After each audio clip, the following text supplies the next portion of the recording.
Ashley, Rebecca, very warm welcome to the What If podcast. And we're sat here in the opulent and snazzy surroundings of the Melting Pot.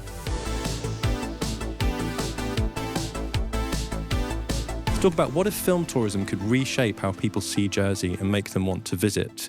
So we can give a little mini bio for you both. Ashley Proudfoot, Head of Comms at Visit Jersey, also trustee at Art House Jersey.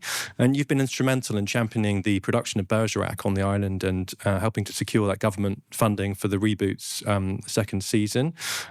Rebecca Coley, accomplished local filmmaker, spokesperson and prominent voice for the local film industry.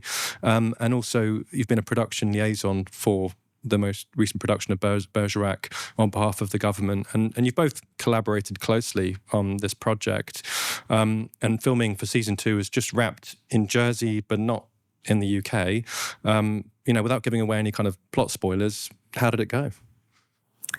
Well, it went well. I think Rebecca was closer, sort of boots on the ground in terms of the day-to-day, so I might let her pick up on that. Yeah, I mean, it went fantastically from a production point of view. Yeah. It was much smoother this time because it's the second series. So, a lot of that initial sort of ironing out of, which departments do what and how do you get certain things to happen, happened just all much smoother this time because it's second time round.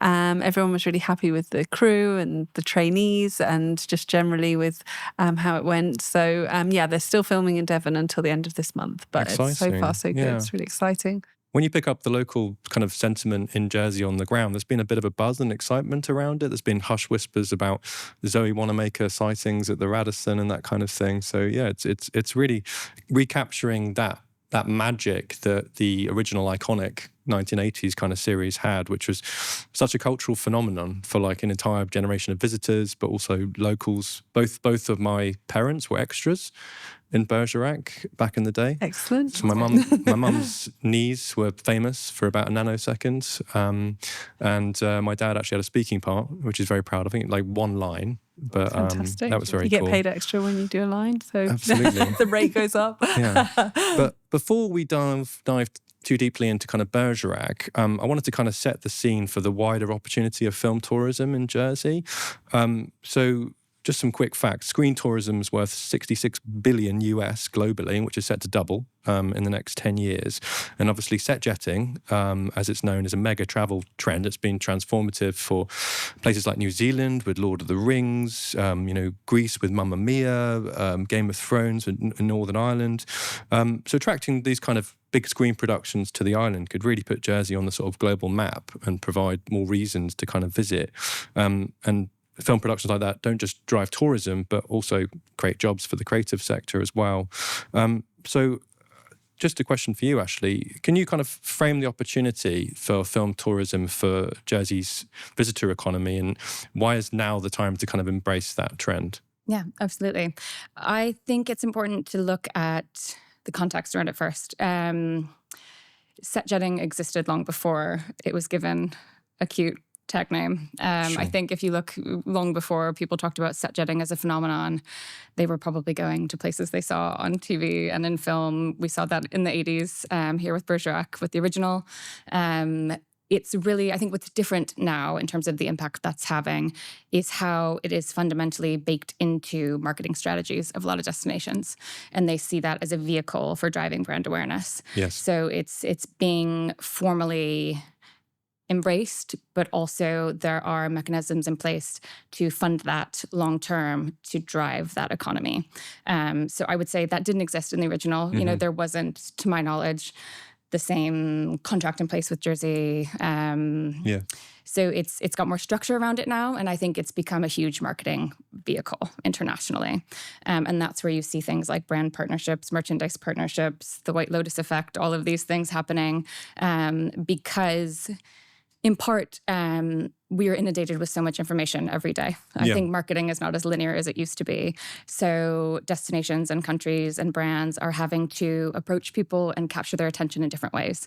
So you're not, your traditional tourism marketing isn't cutting it anymore. You have to be more creative, you have to be a bit more bold, but you also have to get people's attention. I think I saw an analogy the other day where it said it's like a fire hose of information at our faces every day. Mm-hmm. But when you think about the alerts you get on your phone, the emails from brands, the social media posts, the ads everywhere, it's just constant information all the time. And I think film and TV are a powerful storytelling tool, but they also capture our attention in a different way, even if you're scrolling as you watch, like I myself do. So that's what really has changed in terms of that shift. People have always traveled because of what they've seen on film and TV, but how is it being used strategically as a marketing tool? Yeah, it's probably worth saying as well, you don't have to be a film or TV nerd or kind of fanboy or fangirl to kind of to be motivated by that. I mean, I'm actually a bit of a film nerd myself, but you don't kind of have to be. It's just basically, it's popular culture, and culture drives consumption. So I went to New Zealand years ago and had the full Middle-earth Lord of the Rings kind of experience, and was able to walk in the footsteps of kind of Gollum, but I actually went over there for the Rugby World Cup. But incidentally, that sort of probably drove me to places within that destination that I might not have otherwise have gone to. So it probably more widely distributes visitor spend to attractions and places within that destination as well. I've also visited Lafayette Cemetery in New Orleans, where Interview with a Vampire was kind of shot. So that was a real fanboy kind of moment as well. Have you guys ever visited a place because you saw it on screen, or have you had an experience like that? I was thinking about that. So I have a really early memory of us going on holiday to Malta, and they had a Popeye set from it was a really old film, but there was something about that magic of being on this set of something that I don't know if I'd actually seen that specific film, but I knew who Popeye was. And I was just like, this With is Robin so Williams. cool. Yeah, it must have been for that one. But it was kind of abandoned, but you could go and have a look round. And so that was a really strong memory before even I went to Disney World or any of those sort of more designed tours of film sets and things. But but otherwise, no. I mean, I had a similar experience in New Zealand. I did when I was there, really check where things had been filmed, and was amazed at wow, it exists in real life. There's something so magical about that, where you know a world from something else in your imagination, and then you see it for real. But otherwise, there's definitely still a tick list that I would love to go to, but at the moment still haven't been to all of them. Is New Zealand a good example, this question to both of you really, of a destination brand that's really leveraged the opportunity of kind of film tourism, would you say, or are there any other locations? Yeah, I think so. Part of the research that I was doing for Screen Jersey for Arts, Culture and Heritage was exploring some different setups of film commissions, and the Northern Ireland example was great, how that became huge, and it's quite a simple, small location, but it's just that idea of actually, once you're there on screen, immortalised in a story that has captured the imagination of so many people do just want to come and see that. And I've just remembered one more actually in Prague on the steps, which I think is also a Game of Thrones reference. That was very busy. There was loads of people wanting to walk on this particular staircase in an old town. But anyway, sorry, I digress. Yes. No, that's interesting. And have you been inspired, Ashley, by any other locations? And I think subconsciously we're probably all more affected than we realize. And I think it's probably two camps of people. I think there are probably the people who go directly because of that, and they are diehard Lord of the Rings fans or Game of Thrones fans or whatever show film it might be, and they are going because they are committed to that. And then I think there are the people where those TV shows and films are subconsciously shaping your perception of that place. I would say for me, I think food TV and food films have had a huge impact on that, and culinary tourism. I think about pre-streaming, but Anthony Bourdain shows where I think I went to Colombia after watching an episode of him going there, which wasn't necessarily top of my list. But it's those things where you see someone go and have these experiences and you're like, oh, that's kind of amazing. We were just talking about being elder millennials, and I think Japan is a very elder millennial example, but things like Lost in Translation having a huge impact on Japanese tourism. Absolutely. Girls filming stuff in Japan. Even going to animated films from Japan. Studio Ghibli and that type of exactly. thing. Yeah, yeah. So, and interestingly, because Lost in Translation is one that always comes to mind for me, because particularly what that film has done for the Park Hyatt in Tokyo, who still get tourists today going to the bar and like recreating moments, which is probably actually really annoying if you're just there trying to enjoy your cocktail, and you weren't there for that reason. But I saw something that on the 20th anniversary of that film, Japanese tourism to Tokyo had gone from like 5 million to 30 million. And obviously you can't attribute that solely to one film and one piece of production, but it captured this zeitgeist. It got into this moment. And I think all of that collectively paints you a picture of what that place is to you. And you're like, oh, right, I always go back to this, you have to reach people through multiple different platforms. They need to see it in a TV show or film. They need to see a post on social media or read something in an article or have a friend who's gone somewhere. And it's that collectively. Yeah. Small screen, big screen. Yeah, you're not necessarily making that direct correlation with, I watched this, I have to go. It takes that full ecosystem of marketing and hearing things to be like, oh, right, I guess I should go to Japan or go to Italy or go to Jersey. Yeah, absolutely. and you touched on an interesting point there, because it doesn't have to be a Netflix-sized or Hollywood-sized kind of production. I mean, my parents are from Cornwall, and TV tourism has been huge there.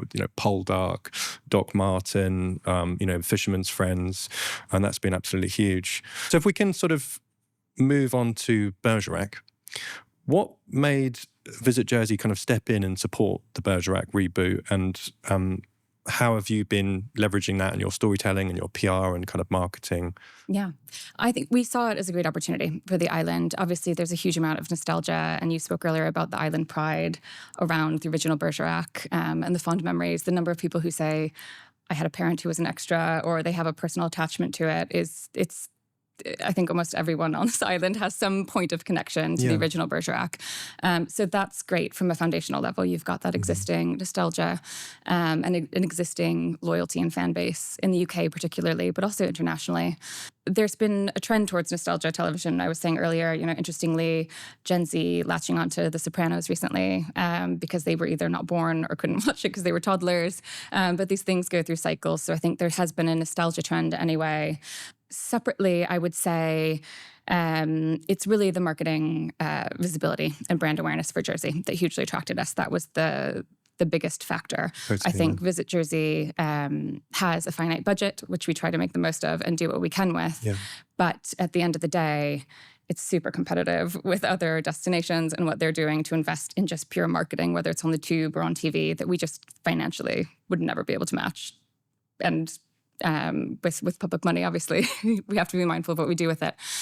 Tapping into Bergerac was a way for us to get Jersey in front of people's eyeballs on screen, but also capture the marketing spend and marketing power of a broadcaster. So UK TV invested heavily in the marketing of it. They took over Piccadilly Circus. Bergerac was in huge billboards in cities all over the UK, which we, again, as Visit Jersey, would never have been able to fund that.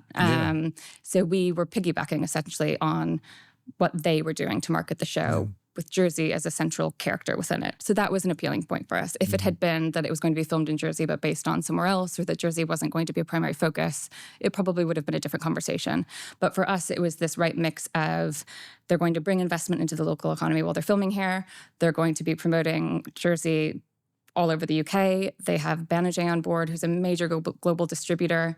So there were all of these right factors that it was ticking a lot of boxes. And there is the existing brand value of Bergerac, which is for many people synonymous with Jersey. And have local industry and kind of tourism partners been supportive of Bergerac in terms of creating themed experiences and guided trails and sort of telling that story? Yeah, I think it takes time to build that stuff up. I think industry have been hugely supportive with filming, and I think Rebecca's seen that in terms of the people that are willing to, everybody's happy to offer a location, or I can be an extra, or I can do this. I think people are really keen to get involved, which is great. And I think, there's Jersey Uncovered has a Bergerac tour. There are people doing Bergerac-inspired cocktails. I think there's a sort of overnight at the St. Broad's Bay Hotel where part of the filming had taken place. What we did from our standpoint was, before Series 1 came out, tapping into the nostalgia of the original. So putting content on our website, through our socials around where can you go to the original sites, what was the original Bergerac, in part to tap into that existing audience, but also to warm up a new audience, because that was also part of the ambition of this.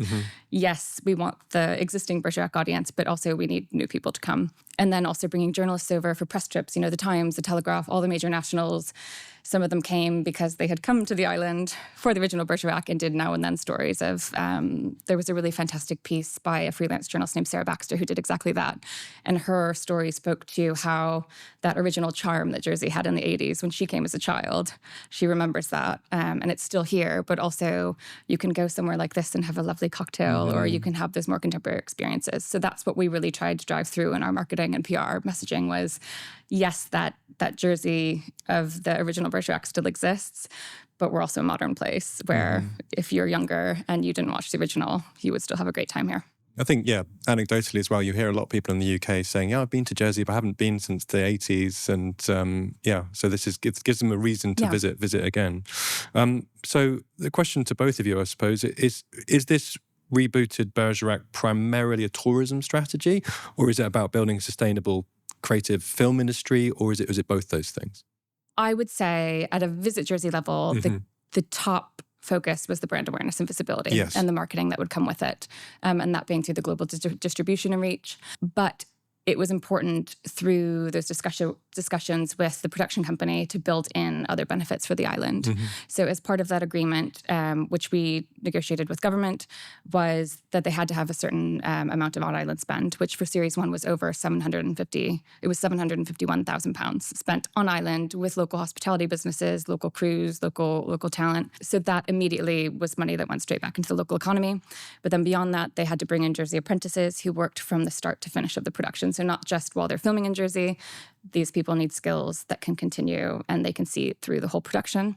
And then separately, it's the recoupment that we get in perpetuity, which, as I understand, is not something that was ever negotiated with the original Bergerac, which is still airing today.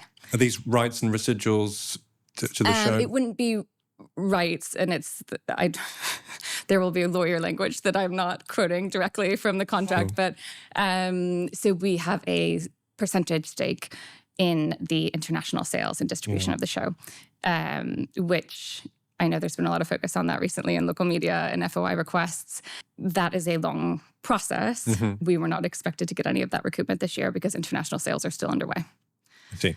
So because that is still commercially sensitive and they are still selling Series 1 internationally, that was the recent FOI request that everyone brings up is, I think what you miss in an FOI request is the nuance of they provide factual response, which is correct and is what should be said. But also we were never meant to have received a recoupment by now because it's too early. There's a long tail on recouping the investment for this type of thing. You take something like Star Wars, and they made an absolute fortune of merchandising years later. Don't know whether Bergerac could have merchandise, sort of action figures and... Well, interestingly, one of the things we did when we were evaluating this as well was looked at the historic Bergerac effect. And everyone talks about how successful the original was and how amazing it was. And we went back through the visitor numbers from 81 to 91 and beyond. So the show aired in 81, which was actually, interestingly, a recession in the UK, or at least a tough year economically, which we've seen a weird economic year here, or globally this year. Yes.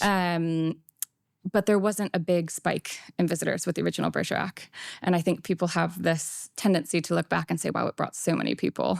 It was so successful. But actually, it was a small incremental gain year on year. But what's fascinating, and Jersey Tourism, which is the predecessor to Visit Jersey, did research on this.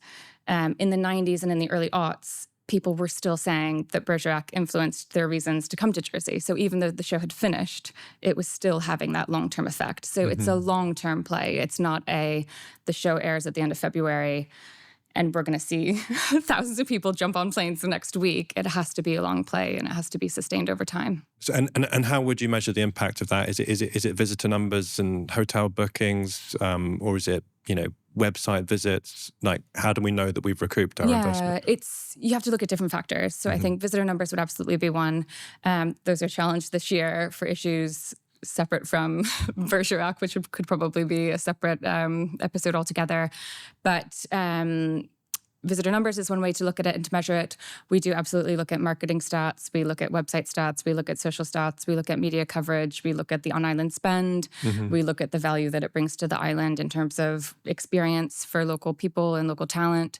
So you have to look at that as an ecosystem. But I think that's why it was also so important that all of those factors were baked into the plan, into the project, to make sure that it's a mix of different benefits. But for Visit Jersey, from a tourism standpoint, the key thing was we need to get Jersey in people's minds and in front of their eyes, because we need a vehicle for doing that beyond just traditional tourism marketing, because we know we have a finite budget to do that.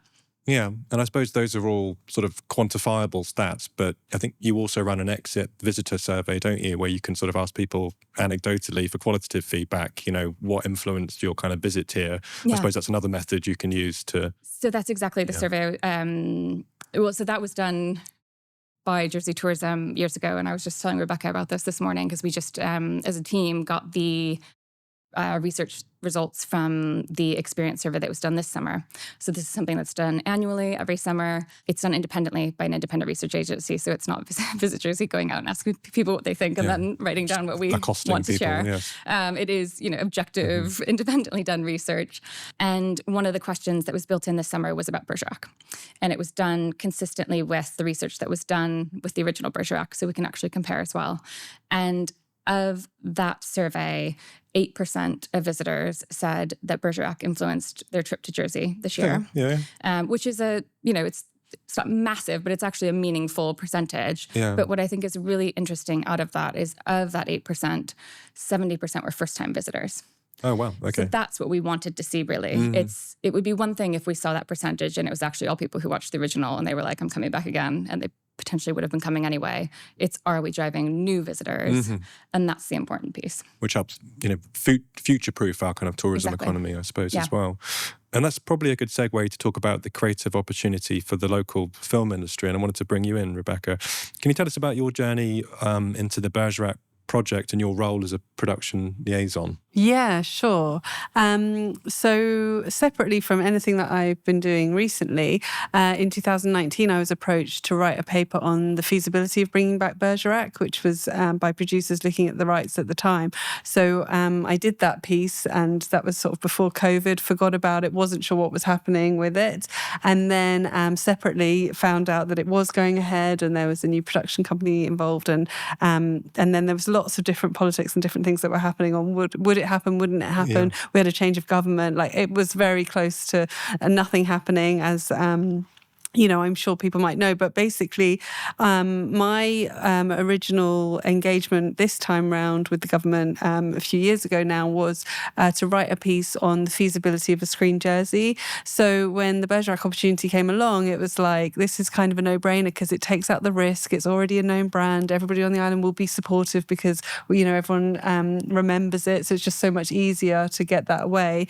And so, I knew that could be really strong. And then the hope was always that on the back of that, we could all ride that wave of positivity and hopefully, and as is now happening, success. And then the idea being that, as mentioned already, that there would be this recoupment that eventually would mean potentially it could be ring fenced for future screen projects. So that was always the idea behind the scenes was, as Ashley's mentioned, like, there must be inward investment because it's really great for the local economy. And there's lots of data on that now, on how the ripple effect of that is actually means that it's worth between 5 and 10 times more than what is invested directly because of all the other services and restaurants and hospitality and everything else that feeds in by having all the crew here and, people getting excited about... It's sort of a halo effect. Yeah, exactly. And so, but aside from that, we've also got the trainee scheme. So we're building up infrastructure, we're building up people who will then go on to have a career. And so the idea with the funds and the return on investment for Jersey, which I think is fantastic, is this idea that we want to keep hold of that for future screen projects. Because, just aside from the visitor economy, we need to diversify our economy, the creative economy, and screen being a big part of that is like kind of a no-brainer to me. It's huge, It's something where it's worth billions in the UK, so why would we not try to also maximise that on the island? And, lots was happening with how Bergerac would go ahead, and then very luckily the amazing team at Visit Jersey really, stuck their neck out to make sure it did happen, and it's been fantastic. And I think, what's happened is it's gone from having a lot of naysayers to actually slowly people realising, oh, okay, this is actually really beneficial. I think that will continue in series 3 and 4 as we see more positive effects coming back to the island from that. But yeah, so aside from, obviously the visitor economy and more tourists and everything like that, it's just the fact that we have so many amazing, creative, talented people in Jersey. And I just love the idea of more young people staying here or coming back here and growing this whole ecosystem of lots more happening on the island, so that there are more jobs and there is just more, more happening all the time. And then that has a really great knock-on effect for everybody else, for everything else that's around it. Productions like Bergerac do a lot to sort of market Jersey as a prospective film destination for producers and kind of studios. And do you think Jersey has some natural advantages as a film location? Yeah, absolutely. It's kind of, location, but it is in the sense that we are pretty spoiled in the fact that we can have, locations which can be double up for different periods of time. We have locations that are the beach, and then we have the countryside. And the real winner thing for most productions is just the fact that it's so close together. So, if you're in Devon or Cornwall, you've got half a day moving an entire unit across the country, hundreds of miles. Instead, in Jersey, it's like, it always blows the location manager's mind where you're like, oh no, we're just like 5 minutes down the road, literally. And they're like, wow, like that is so amazing. Really short travel times. Yeah, like it's a huge cost benefit literally on the production, sheet of how you're going to make the production happen, like the logistics of it. It just makes it all much simpler. So yeah, Jersey has a huge benefit in that way. I think something you're passionate as well is there's a lot of untold stories in Jersey, whether it's our occupation story that, the world needs to hear as well. Yeah, absolutely. And since starting this work, it's been really exciting seeing lots of different projects coming forward, everything from your big sort of Marvel studio kind of style ideas to, comedy and horror, and then, historical occupation stories. And there's some really nice art house. And that's what I would love to see is like a whole ecosystem of lots of different projects. So we'd have our high-end television and Bergerac, and maybe something else like that could also happen here. And then they are what are also going to feed back into then support the maybe slightly more art house or left field projects, which have a huge like artistic and cultural benefit globally, but maybe wouldn't necessarily, be like the first commercial choice. So it's kind of being able to have that space to develop that, I think would be fantastic. Interesting. And what would you say the practical constraints of kind of filming large-scale productions in Jersey, the obstacles that we need to kind of overcome?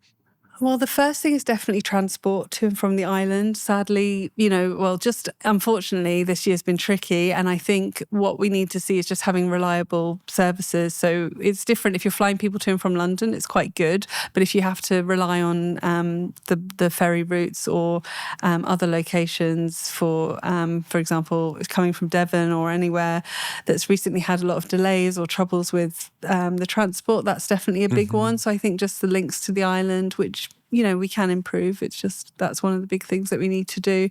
And then, we don't have the infrastructure yet. We don't have lighting and camera houses and all the production services that we need. We could certainly grow them, but because they have to bring all of that over, it's a lot more, logistical effort to bring over all the big lorries and everything else. So I think just in terms of size, whenever I'm suggesting this, I'm not suggesting these huge like Warner Brothers studios. I'm more suggesting that nowadays, the way that we work, we could have very small sort of boutique production houses that have quite a small like land print, but actually are working globally, and people can be, coming and going to make the productions happen here. And what guides producers when choosing a film location? What influences that? Well, they're producers and they have to produce on a budget. So very first thing is the bottom line and how much money it costs. And when I was in Santa Barbara Film Festival with my own film was there, but I went to this amazing producers panel and it was all the Oscar-nominated producers. And that's the first thing they said is, what they're looking at is where can they do the co-productions with, where has the most appealing tax rebates and tax incentives. Because ultimately, when you're putting together a budget of millions, but, you can get get 40% of that back in a certain jurisdiction, of course that's really attractive, because that's going to save you lots of money, and it's going to mean you can get the A-lister and you can get these, the story told in the best way possible. So it all kind of influences what's going to end up on the screen. So that's what they're always looking at. They're looking at where it has attractive sort of offerings, which jurisdictions, and then would also work for the story creatively, like it could double up as a certain place or a certain era. And question for you, Ashley, what role do you think the government should play to support screen productions in Jersey in terms of some of the things that Rebecca's mentioned, in terms of whether it's tax relief or production outreach or additional funding? Yeah, I don't know that it's my place to say what government's role should be. I think I can speak to what Visit Jersey's role can be in that. And that's where I think we can look at that sweet spot where art and commerce intersect. And I think, to Rebecca's point, there will be projects that will be commercially very viable and great, and there will be more artistic projects that are worthy of investment potentially on their own merit for reasons completely separate from tourism. But I think where Visit Jersey has a role to play is particularly with the projects where those two categories meet and overlap, and also where there's an opportunity to take Jersey or a Jersey story internationally. And I think if you look at how screen commissions are done at different jurisdictions around the world, it's done differently everywhere. And I think if Jersey were to do that, it would need to be tailored to a way that works for Jersey. I think there are a lot of examples out there that we can pick and choose from and look at what's successful in other places and what's worked. Can we think of an example of another? Yeah, I mean, I've met, just even being at events like World Travel Market, which is a big, you'll know what this has been, but it's a big trade show in London in November that we go to every year. We have a very small presence because we're a smaller destination compared to some of the other countries there. But I attended an event that was all about screen tourism, even it was a couple years ago. And it was, Film Iceland and Monaco and Switzerland, and it was sort of the United Nations of everyone's screen tourism person there. And it was fascinating to hear from them the different ways that it's structured, the different ways that it works. Some models wouldn't make any sense for Jersey, but then there's some other things that other countries are doing that actually would make a lot of sense and could be scaled and done competitively. So I think it's picking and choosing what makes sense for Jersey and structuring things in a way that would work for us. I think you have to look at what you're trying to get out of it as well. And do you want that community benefit? Do you want the commercial aspects? Do you want the marketing? Do you want all of that? And if so, how are you going to structure that in a way that you're supporting projects that meet that criteria? And just to bring us back to Bergerac, to what extent did Visit Jersey have any kind of creative control in the pre-production of Bergerac? I mean, I watched season 1 and you recognise lots of Jersey locations. Could you feed into which film locations they were featuring in the production? Absolutely. I think that's where we didn't approach it as us dictating where they had to film. It was very collaborative, and the way that they were looking to us for guidance. Rebecca and I worked quite closely with the locations team on, I'm looking for, these specific things, which could potentially be very random. And we'd be like, okay, this is where we're thinking about, and start, messaging each other potential locations that would work. Or I know someone that's got a house that could look like that, or this person has a field. And I think actually, to the point of what is a benefit about Jersey is we would get a picture of some random place on the island from the location scout, and they'd be like, do you know who owns this? And we'd be like, yeah, actually we do. Or like, I can ask someone at the office and they will know, and it'll be their cousin. So I think Jersey's size is definitely an asset that we can use, that compactness and the ease of getting around here. But also, I would say, our proximity to the UK. The UK and Visit Britain particularly are investing heavily in screen tourism and set jetting. Their entire marketing campaign now is all around filmed in Britain, Bridgerton, tapping into all of these things that are done in the UK. We're a 35-minute flight from London. It's not that crazy to think that if people are going to the UK for screen tourism, they could also tack on a trip to Jersey. We're a common travel area. It's a short flight. And it's easy enough to get here. And then I would also say, from a sustainability standpoint, I think productions are looking at their bottom line, but I think more and more companies, especially the bigger multinationals, have sustainability requirements built in, and we see this with other types of events and things as well, where you're not supposed to be sending your team or your production team thousands of miles away. Actually, you have sustainability requirements that you need to meet. And again, that's where I think Jersey could potentially benefit either from Europe or from the UK. And there's some kind of grisly plot lines in Bergerac, I suppose. I don't know anything about season 2, but you must find yourself sort of thinking like, where would be a discreet place to murder someone? Yeah, there's usually one of those that the writers already thought about. I think that's where you have to embrace something and take a bit of a calculated risk. Of course. It was collaborative with us. We aren't in the script writing and telling them what to say and do, just because that's not our role here.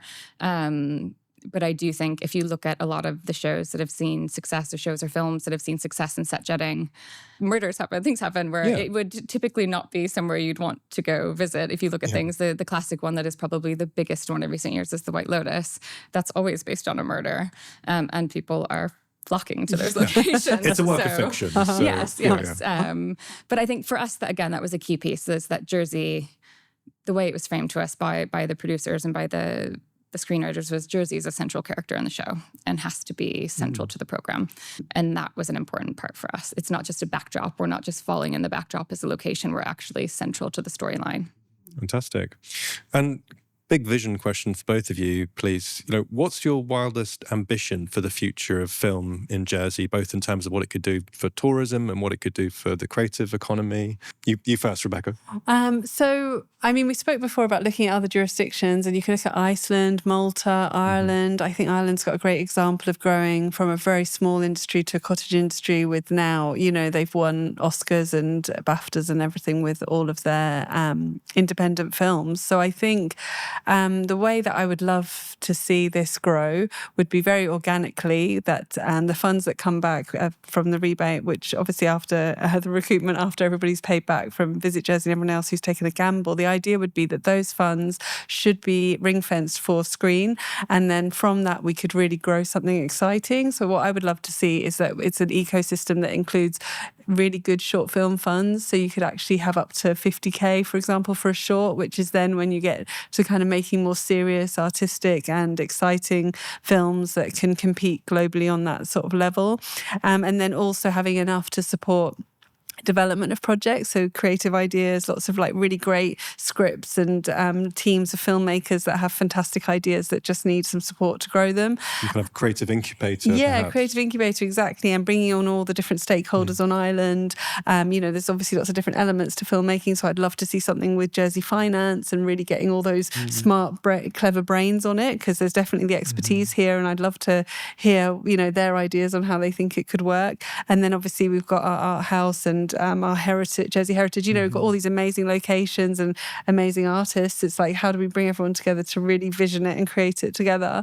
And then I think, obviously it is a commercial venture, so filmmaking is risky. So it's for the projects which are more commercial, where we do think there'll be a good return, that we maintain that. So basically it becomes sustainable. So I'd like to see, more of that example of the Bergerac and kind of creating that donut economy with it, where it's growing naturally, but it's like funding itself. So you're not kind of asking government for money. It's actually, it does need some investment to start with, but then eventually it would be supporting itself, and you would be able to have some risk within that, but you would also have some, sort of surefire successes that would have the big broadcasters and things like that attached, because you'd need that as well.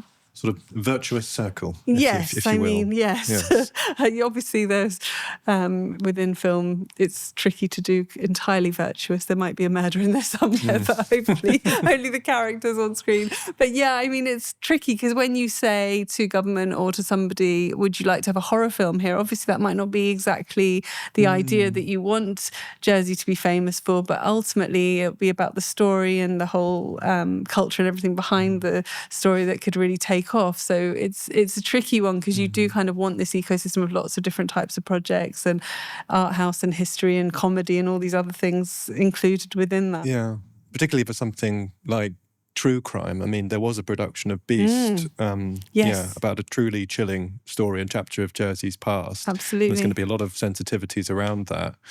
I imagine that's a quite difficult tightrope to walk. Yeah, I mean, the interesting thing about Beast was it's actually the main character is this woman, and it's the psychology of her living with someone who could potentially be a serial killer. And I think that Michael Pearce's take on that was really interesting because, it wasn't necessarily the gory side of, the Beast, which obviously is horrendous, but I think his take on it was really clever and interesting how he approached it. Yes. But yeah, I think the difficulty is when you come with certain subjects or certain projects, there will be questions asked, but I think that's also why it needs to be independent from government. It should be that we have a screen agency or a film commission, and they are looking at the merits of a project, and they have KPIs to fulfill, and they also have, experts talking about the commercial viability and all the other elements, so that the decisions that are made, will reflect all a balance of all those factors. And Ashley, what would be your dream scenario for the future of film tourism in Jersey?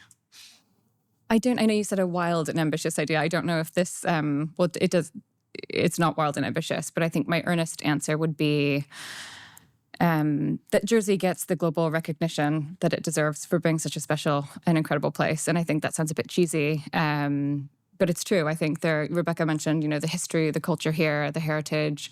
There are so many fascinating stories and people on this island, and there have been in the past, in the present, and I think film and TV are a really powerful tool for telling those stories. And I think not enough people know about Jersey, especially where I come from, where, in other countries. So I think really that's the opportunity, is how do you make more people fall in love with this island? Fantastic. And if you had, the question to both of you, if you had total freedom, unlimited budget, what would you love to see filmed here in Jersey? What Jersey story is begging to be told that the world needs to know about? Well, that's a good one. Well, I have one that I love, is the Claude Cahun story. She definitely deserves a film to be made about her life, because she was an amazing person, and the story of how she resisted the Nazis and all the things that happened during her life, I think feel very relevant and important for right now. So it feels like a really good time for that film to be made. Yeah, that's just one of many. Yeah, we have loads of stories, but from what I've seen and what I would like to see would be a slate that would include, a comedy and something lighthearted, but then also a really good occupation story, and then some other bigger, ambitious stories too. Show the different facets to island life and yeah, the story. Exactly. Yeah. Love Island, Equihose edition. Not top of my list. No. I will leave the screenplays and the production to the professionals and the creatives. But I think for me, it's films and TV shows where Jersey's at the heart of it, and it's where it's a character. I think if we're just a backdrop, it doesn't have the same effect or impact as if it is a genuine Jersey story being told. So I think for me, those are the projects that would take priority. Doesn't make sense to do some other projects, probably, absolutely, and there are other things to do. But for me, it goes back to, is it introducing Jersey to people who maybe have never heard of the island or have never been here before? And is it sharing something unique or telling the island story in a fresh way? Thank you so much for your time, both of you. And good luck with the launch of season 2. Thank you. Thanks for having us.